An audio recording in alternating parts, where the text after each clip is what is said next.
So the next category of questions हमारी assignment में next topic बनता है, दैट इज टॉपिक नंबर 3।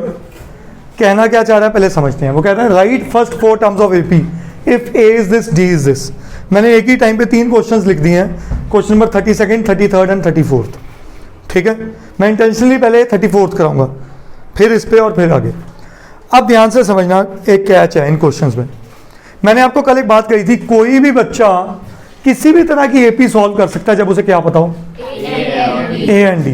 वो कॉन्सेप्ट है क्या पहले समझते हैं, बट उससे पहले मैं आपको एक कॉन्सेप्ट कराना चाहता हूं एक एग्जांपल से एपी के कॉन्सेप्ट की। अब ध्यान से देखना, ये एपी लिख रहा हूं 7, 10, 13, 16। अब ध्यान से, ये मेरी टर्म 1 है, ये टर्म 2 है, ये टर्म, ये और ये टर्म, यस और नो। अब इन दोनों के बीच का डिफरेंस, इन दोनों के बीच का डिफरेंस,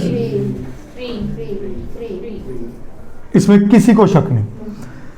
कॉमन डिफरेंस, इसीलिए इसका नाम डिफरेंस नहीं होता, कॉमन डिफरेंस होता है, क्योंकि हर जगह ये सेम होता है।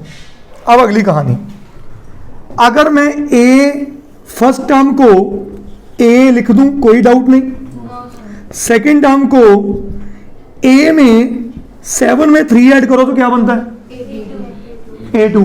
तो A2 को लिख दूं A प्लस डी, बोलिए यस और नो।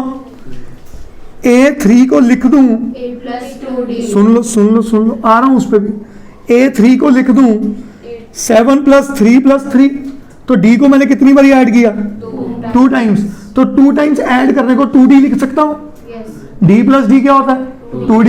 तो A प्लस, अब जल्दी से बताओ, अगर A4 होता तो A5 होता तो यहां से अगर A100 होता तो यहां से मैं general term of AP generate कर जाऊं कि AN कोई भी मेरी nth टर्म है उसका फॉर्मूला बनेगा A प्लस, क्या ये क्रैक कर गए पॉइंट? कोई भी general term A plus n-1 into, is this clear? तो इस चीज को मैं क्या कहने जा रहा हूं, कॉन्सेप्ट ऑफ जनरल टर्म और general AP. Is that clear?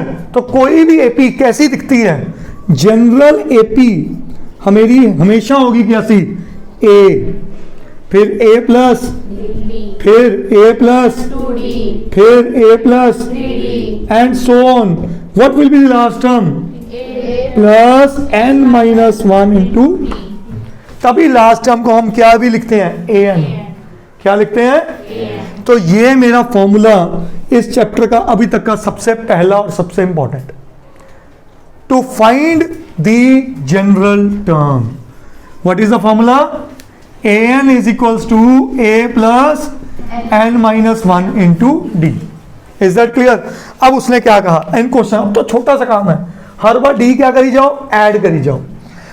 Right first 4 terms of this AP. मैं यहाँ पे डायरेक्ट फॉर्मूला भी नहीं लगा रहा, मैं सीधा आपको क्रैक कर रहा हूँ। A पहली टर्म A1 क्या आ गई, अब सीधा एपी लिखे, बड़े हो गए हम लोग। पहली टर्म 4, D माइनस है, अगर D नेगेटिव होता है कौन सी एपी, इंक्रीजिंग और डिक्रीजिंग, डिक्रीजिंग, मतलब मेरी एपी कम होती जाएगी, बढ़ेगी नहीं, कम होती जाएगी। D माइनस 3, 1 आ गया, 4 माइनस 3, 1 माइनस 3, क्योंकि मैं उसमें -2, -3 खत्म। Is that clear? आगे आ जाओ। D क्या है, 0। D में कुछ सिखाया था, तो भाई मेरी एपी क्या बनी, 4 टर्म्स, -2, क्योंकि D पे कोई डिफरेंस लेके आ ही नहीं रहा। अब ये क्या है, D मतलब एपी कौन सी है, तो पहली टर्म क्या है, तो सीखा क्या कि हमें जनरल टर्म का फॉर्मूला डिराइव कैसे हुआ। मैं हर टर्म में D ऐड करी गया तो आपको आ जाए A 1 लाख, तो A प्लस 5 टाइम्स 9 D, याद है? Is that clear? बहुत इजी फॉर्मूला है क्या, टेक इट, ठीक है, पॉज।